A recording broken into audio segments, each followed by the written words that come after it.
Eu me lembro até hoje, era a década de 90 e eu tava grudado na TV assistindo Rocky 4, com aquela dublagem clássica da Globo e tal, e eu tava assistindo o grande embate final entre Rocky Balboa e Ivan Drago. My name is Ivan Drago. O grande confronto que era na verdade uma guerra entre dois países, os Estados Unidos e a Rússia. E eu tava louco ali na frente da TV assistindo cada soco, cada porrada, e é claro que a gente torcia pelo Rocky porque além dele ser do país mais conhecido, ele também era desse tamanho perto do Ivan Drago. Então esse era o obstáculo invencível que ele tinha que superar. E aí quando o Rocky ganha no final e você tem todo aquele negócio do Adrian, eu só tinha dois pensamentos na minha cabeça.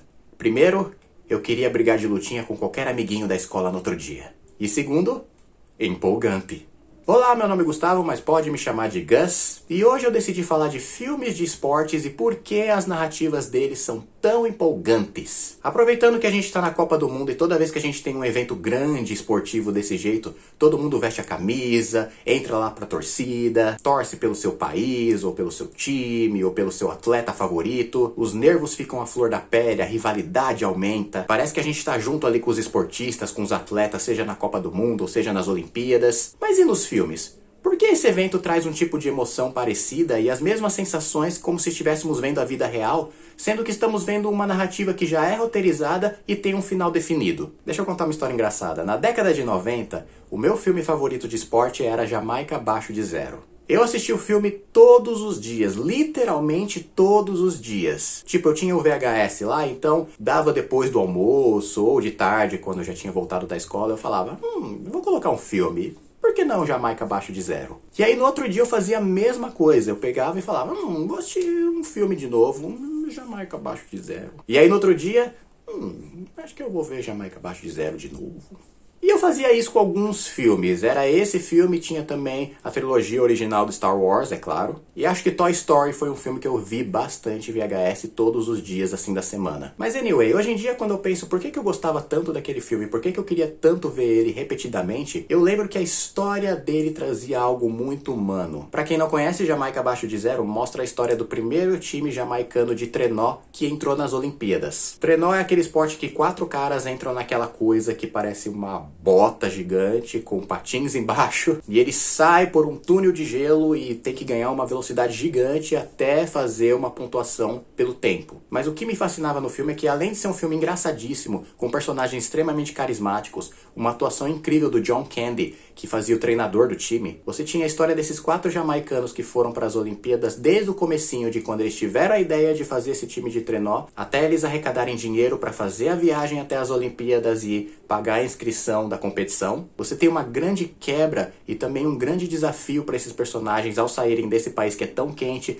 para ir para um país tão frio. Você também tem o problema dos preconceitos que os outros times e países têm com eles pelo fato de ser um país que nunca participou desse tipo de competição e ao mesmo tempo eles serem o peixe fora d'água. Essa ideia do filme é o que eu chamo de desafio inalcançável. Quando você tem um personagem que você já se sente na pele dele por ele ser esse cara pequeno que tem que vencer um desafio imenso, e aí ele tem que vencer desafio por desafio até chegar ao chefão final e vencer. E quando eu era pequeno eu me sentia na pele desses caras, eu queria ser parte daquele time de trenó. Eu queria fazer essa jornada que eles fazem até as Olimpíadas e ter essa quebra de clima e ter esse desafio de ser julgado pelos outros times, mas ao mesmo tempo tá lá e não desistir e ir até o final. E quando chegasse no final, que eu não vou dar detalhes porque seria spoiler demais, e esse filme tá no streaming do Disney Plus, então se você quiser pode ir lá assistir. Enfim, quando chegasse no final eu queria ter essa vitória que às vezes não é nem uma vitória da competição em si, mas uma vitória do espírito humano. Uma vitória que mostra que você conseguiu vencer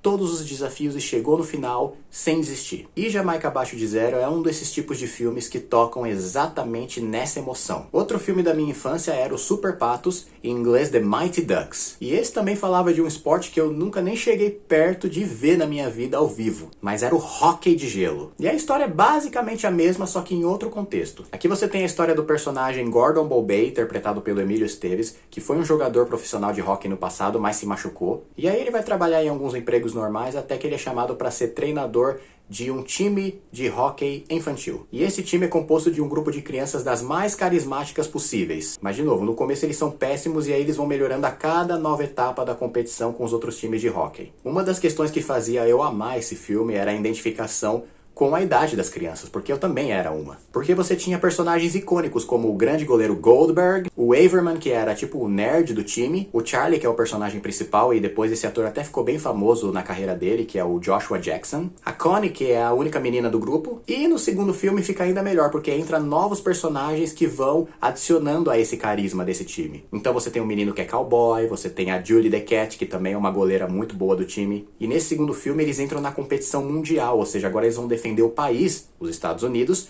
contra os outros times. E mesmo sendo Estados Unidos, o que importava era o espírito humano novamente. A ideia do Davi contra Golias, o time pequeno contra o time gigante, o desafio inalcançável. Então eu também estava ali junto com eles, querendo até patinar aqui pela minha casa, só que, raspando a sola do meu sapato, porque não tem gelo e nem patins para fazer isso. Mudando um pouco de esporte, você tem também outro filme clássico da minha infância, que é O Grande Dragão Branco, com o grande astro das artes marciais, Jean-Claude Van Damme, ou como um amigo meu fala, Jean-Claude Van Damme. O plot é bem básico, é aquela velha história do torneio de luta, igual os jogos que a gente adorava na infância, tipo Mortal Kombat ou Street Fighter. Aqui você tem o Van Damme sendo o Frank Dux, que é um lutador que vai parar no Kumite, e o Kumite é esse torneio que ele tem que lutar com vários caras de vários países, até chegar no Bolo Yeung. Aliás, Bolo Yeung é o nome do ator. Até chegar no Chong Li, na verdade, que era o grande desafio final, o grande desafio inalcançável, Davi Golias. Era um filme que me empolgava muito, mas eu vou ser bem sincero que às vezes eu confundia ele com o Kickboxer, que também era do Jean-Claude Van Damme, e os dois eram bem empolgantes. Só que eu acho que no Kickboxer você tinha o Van Damme indo atrás de uma vingança, sendo que aqui no Grande Dragão Branco você só tinha o Frank Dux sendo o peixe fora d'água que vai passando pelas etapas até chegar no final. Se você também sente essa confusão, para diferenciar nesse filme você tem o Van Damme ficando cego.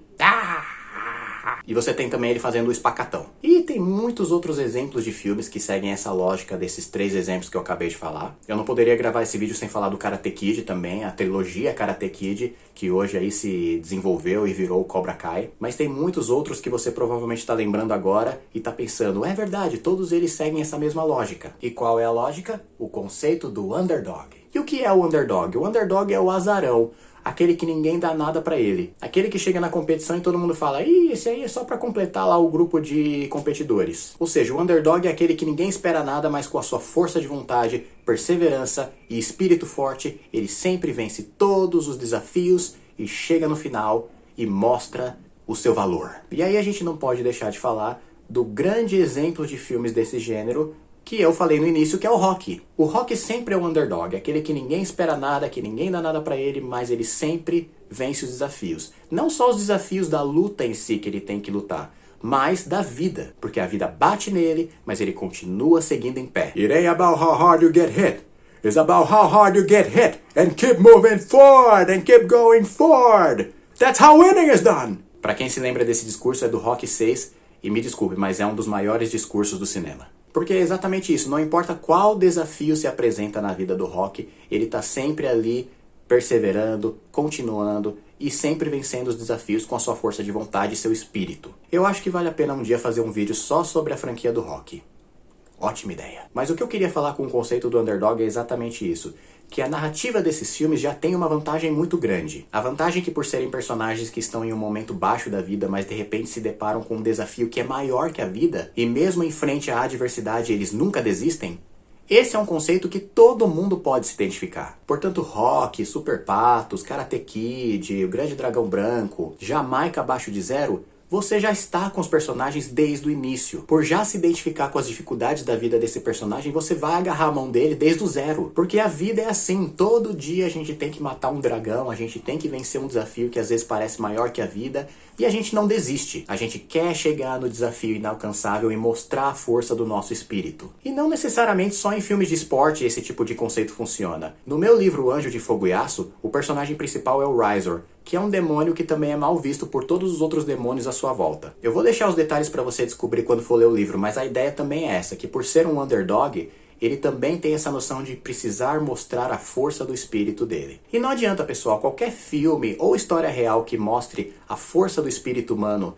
prevalecendo contra uma adversidade muito grande, sempre vai tocar no nosso coração e fazer a gente se apaixonar. E respondendo a pergunta do início, é exatamente isso que nos faz gostar tanto desse tipo de filme e torna suas narrativas tão empolgantes. É um conceito que nos cativa e nos inspira. E é isso que a gente precisa para sobreviver às dificuldades. E você já pensou em criar uma história de underdog também? Já criou um personagem que sofre esse tipo de dificuldades até chegar no desafio inalcançável? Se você já escreveu esse tipo de história ou se lembra de qualquer outro filme que também fala desse conceito, coloca aqui nos comentários e vamos discutir. A ideia desse canal é nos dar a oportunidade de falarmos sobre filmes, histórias e criações, e se me deixar eu falo o dia inteiro sobre isso. E se você gostou dessa reflexão sobre esse tipo de filmes e adora refletir sobre outras histórias e outros filmes, se inscreve no canal, é só apertar o botãozinho, tá tudo certo. E antes de ir embora, também não deixa de dar uma olhada no meu outro canal, que é o Joe Reaper, um canal de animações que eu faço. Tem outro vídeo falando sobre esse canal aqui na playlist desse canal. E também vou deixar o link do meu livro que tá agora lá na Amazon, O Anjo de Fogo e Aço, que eu mencionei agora há pouco. Tá aqui na descrição, é só clicar. E é isso, pessoal. Se você ficou até agora, muito obrigado por ter assistido o vídeo. Até o próximo e tchau, tchau.